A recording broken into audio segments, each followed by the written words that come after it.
Listen closely, because what I'm about to share could mean the difference between thriving in the wilderness and finding yourself in a life-threatening situation. These aren't just camping tricks for weekend warriors. These are battlefield-tested techniques that survivalists, military personnel, and seasoned bushcrafters rely on when everything goes wrong. If you think you know camping, think again. Subscribe now, because this knowledge doesn't just make your trips easier. It could save your life when society collapses and you have no choice but to live off the land. Let's start with something most people get catastrophically wrong: fire. You've probably seen dozens of videos showing fancy friction methods. But here's the brutal truth. When your hands are frozen, when it's pouring rain, when you're exhausted and hypothermia is setting in, those techniques fail. What works? The cotton ball and petroleum jelly method. Take standard cotton balls, coat them thoroughly in petroleum jelly until they're completely saturated, and store them in a waterproof container. Each one burns for approximately 5 to 7 minutes, even in heavy wind and rain. This isn't theory. This is what special forces carry because it works when nothing else does. Pack at least 20 in your kit. They weigh almost nothing, they're waterproof, and they've pulled countless people back from the edge of hypothermia. Now here's something that will revolutionize how you think about water purification. Everyone talks about boiling water for 1 minute, but most people don't realize that altitude changes everything. At sea level, 1 minute works. Above 6,500 feet, you need 3 full minutes of rolling boil to kill Giardia and Cryptosporidium. But here's the hack that experienced survivalists use. If you're unsure about your water source and you don't have chemical treatments, add a tiny pinch of bleach. The ratio is critical: 2 drops of unscented household bleach per liter of clear water. 4 drops if the water is cloudy. Let it sit for 30 minutes. This method has saved lives in disaster zones worldwide. The CDC confirms it. FEMA teaches it. But most campers have never heard of it because they're too busy buying expensive filtration systems that break, clog, or get lost. Your sleeping situation can determine whether you wake up refreshed or hypothermic. Most people obsess over expensive sleeping bags, but completely ignore ground insulation. Here's the reality: you lose more body heat to the ground than to the air. A $2,000 sleeping bag means nothing if you're lying directly on frozen earth. The professional solution? Create a debris bed. Gather dry leaves, pine needles, grass, and small twigs. Pile them at least 12 inches thick, then compress them slightly by lying on them. This creates an insulating layer with thousands of tiny air pockets. It's not comfortable like a foam pad, but it works when you have nothing else. I've slept on debris beds in sub-freezing temperatures and stayed warm enough to survive. That's not an exaggeration. This technique has kept people alive in emergency situations for thousands of years. Let's talk about cordage, because rope and paracord run out faster than you think. When you're in a survival situation, knowing how to create strong cordage from natural materials becomes essential. Here's the method that actually works. Identify plants with long fibrous stalks like stinging nettle, dogbane, or milkweed. Dry the stalks thoroughly. This is crucial because wet fibers are weak. Strip the outer bark and separate the long fibers. Take 2 bundles of fibers and twist each one clockwise while wrapping them around each other counterclockwise. This reverse twist method locks the cordage and prevents unraveling. The result is surprisingly strong enough to build shelters, create bowstrings, and even fashion snares. This isn't primitive recreation. This is practical knowledge that could extend your survival when modern supplies run out. Navigation without technology is a skill that's dying, and that's dangerous. GPS fails, batteries die, phones break, but the sun never lies. Here's the shadow stick method that works anywhere on Earth. Find a straight stick about 3 feet long and push it vertically into level ground. Mark where the shadow tip falls. This is west. Wait 15 to 20 minutes and mark where the shadow tip has moved. This is east. Draw a line connecting the 2 marks. This is your east-west line. Stand with your left foot on the first mark and your right foot on the second mark. You're now facing north.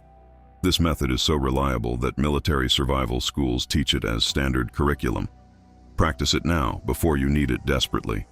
Your knife is your most critical tool, but most people destroy their blades through ignorance. Here's what professionals know.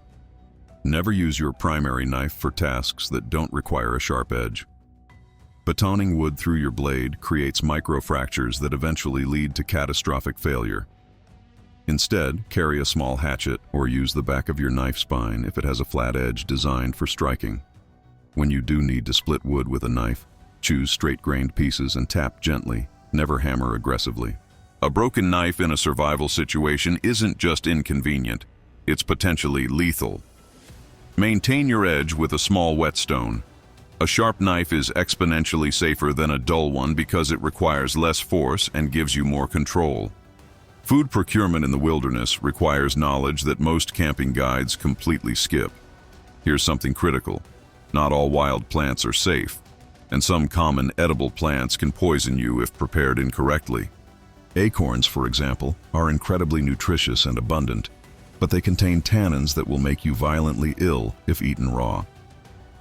The preparation method: shell the acorns, crush them into small pieces, and then leach them in cold water for several days, changing the water repeatedly until it runs clear and no longer tastes bitter. The result is a calorie-dense food that can sustain you for weeks. Indigenous peoples across the Northern Hemisphere survived entire winters on properly prepared acorns. This is documented, verified survival knowledge, not speculation. Shelter construction separates amateurs from survivors. The debris hut is your go-to emergency shelter because it requires no tools and provides remarkable insulation. Find or create a ridgepole, a long, sturdy branch about 9 feet long. Prop one end on a tree or large rock about 3 feet off the ground. Lean shorter branches along both sides of the ridgepole at 45-degree angles, creating a framework. Cover this frame completely with debris, leaves, grass, pine boughs, bark, piling it at least 2 feet thick on all sides. The entrance should be small, forcing you to crawl in because this minimizes heat loss. Inside, fill the space with more dry debris to insulate yourself from the ground and trap body heat. A properly built debris hut can maintain an interior temperature 20 to 30 degrees warmer than outside air, even without fire. Rangers and survival instructors build these in training because they work reliably in life-threatening conditions. Water collection beyond obvious sources requires understanding condensation. The vegetation bag method works brilliantly in areas with abundant green foliage. Place a clear plastic bag over a leafy branch, making sure the branch is healthy and in direct sunlight. Seal the bag opening tightly around the branch. As the sun heats the leaves, they transpire moisture that condenses inside the bag and collects at the lowest point. In good conditions, one bag can produce up to 1 cup of water per day. Use multiple bags on different branches to increase yield. This water is generally safe to drink without purification because it's distilled through the plant's natural processes, though adding purification provides extra safety. This technique has sustained people in arid environments where surface water doesn't exist. Signaling for rescue requires specific knowledge because random efforts waste energy and fail. The universal distress signal is 3 of anything. 3 whistle blasts, 3 fires, 3 rock piles, 3 flashes of light. Rescuers recognize this pattern instantly. For visual signals, contrast is everything. In snow or sand, use dark materials like evergreen branches, charcoal, or rocks to spell SOS, or create large X patterns visible from aircraft. In dark environments, use bright materials like clothing, plastic bags, or stripped bark. A signal mirror is devastatingly effective in daylight. A small flash from a mirror can be seen from aircraft 15 miles away. Practice aiming the reflection by holding your hand at arm's length, creating a V with your fingers, centering the target in the V, and flashing the reflected light through it. These aren't suggestions. They're proven rescue techniques that have pulled people out of desperate situations. Food preservation without refrigeration becomes critical in extended wilderness situations. Smoking meat is effective, but requires specific knowledge. Build a small controlled fire using hardwoods like oak, hickory, or maple. Never use softwoods like pine because they create creosote that makes meat bitter and potentially toxic. Cut meat into thin strips to maximize surface area. Hang the strips above the smoke but not over direct heat, maintaining a temperature between 100 and 150 degrees Fahrenheit. The process takes 8 to 12 hours depending on thickness and humidity. Properly smoked meat develops a dark, hard exterior that prevents bacterial growth and can last weeks without refrigeration. This isn't recreational camping. This is food security knowledge that indigenous peoples and pioneers relied on for survival before modern preservation existed. Creating effective insulation for your body goes beyond clothing. Air is one of the best insulators, which is why layering works. But here's what experienced cold weather survivors know. Stuff dry grass, leaves, or crumpled paper between your clothing layers. This creates additional air pockets that dramatically improve insulation. Your jacket becomes a primitive but highly effective insulated garment.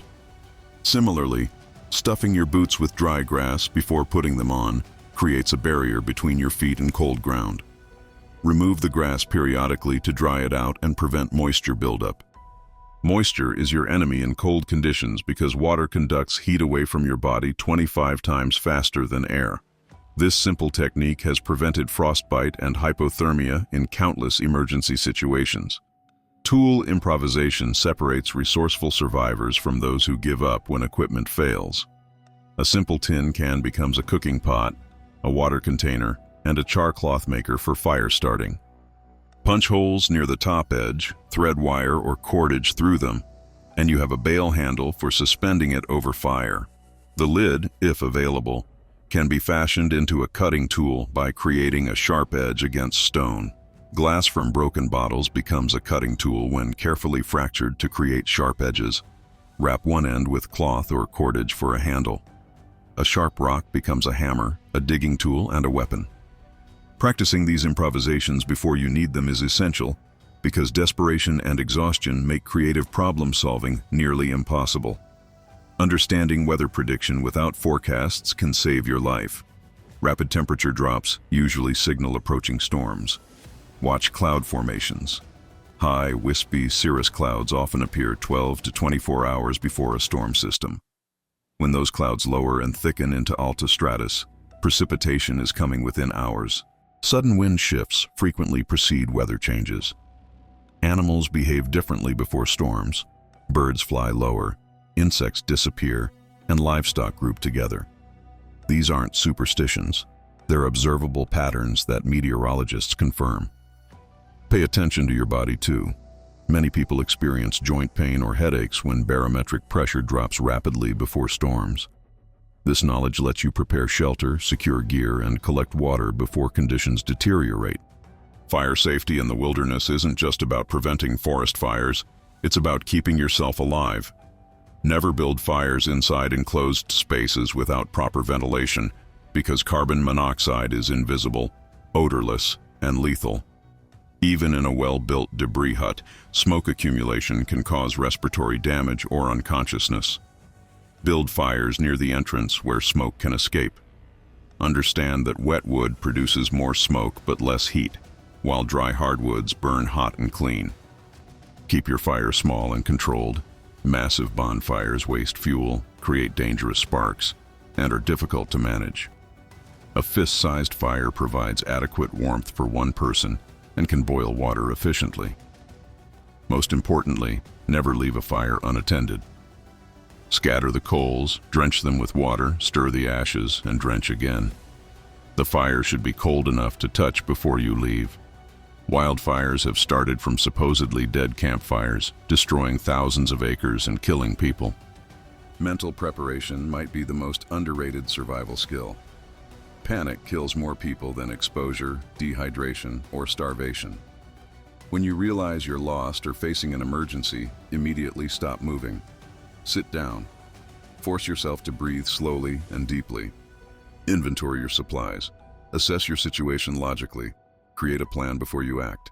The survival acronym, STOP, Stop, Think, Observe, Plan, has saved countless lives because it forces rational thought when instinct screams at you to run. Loneliness and fear are real psychological threats. Maintain routine.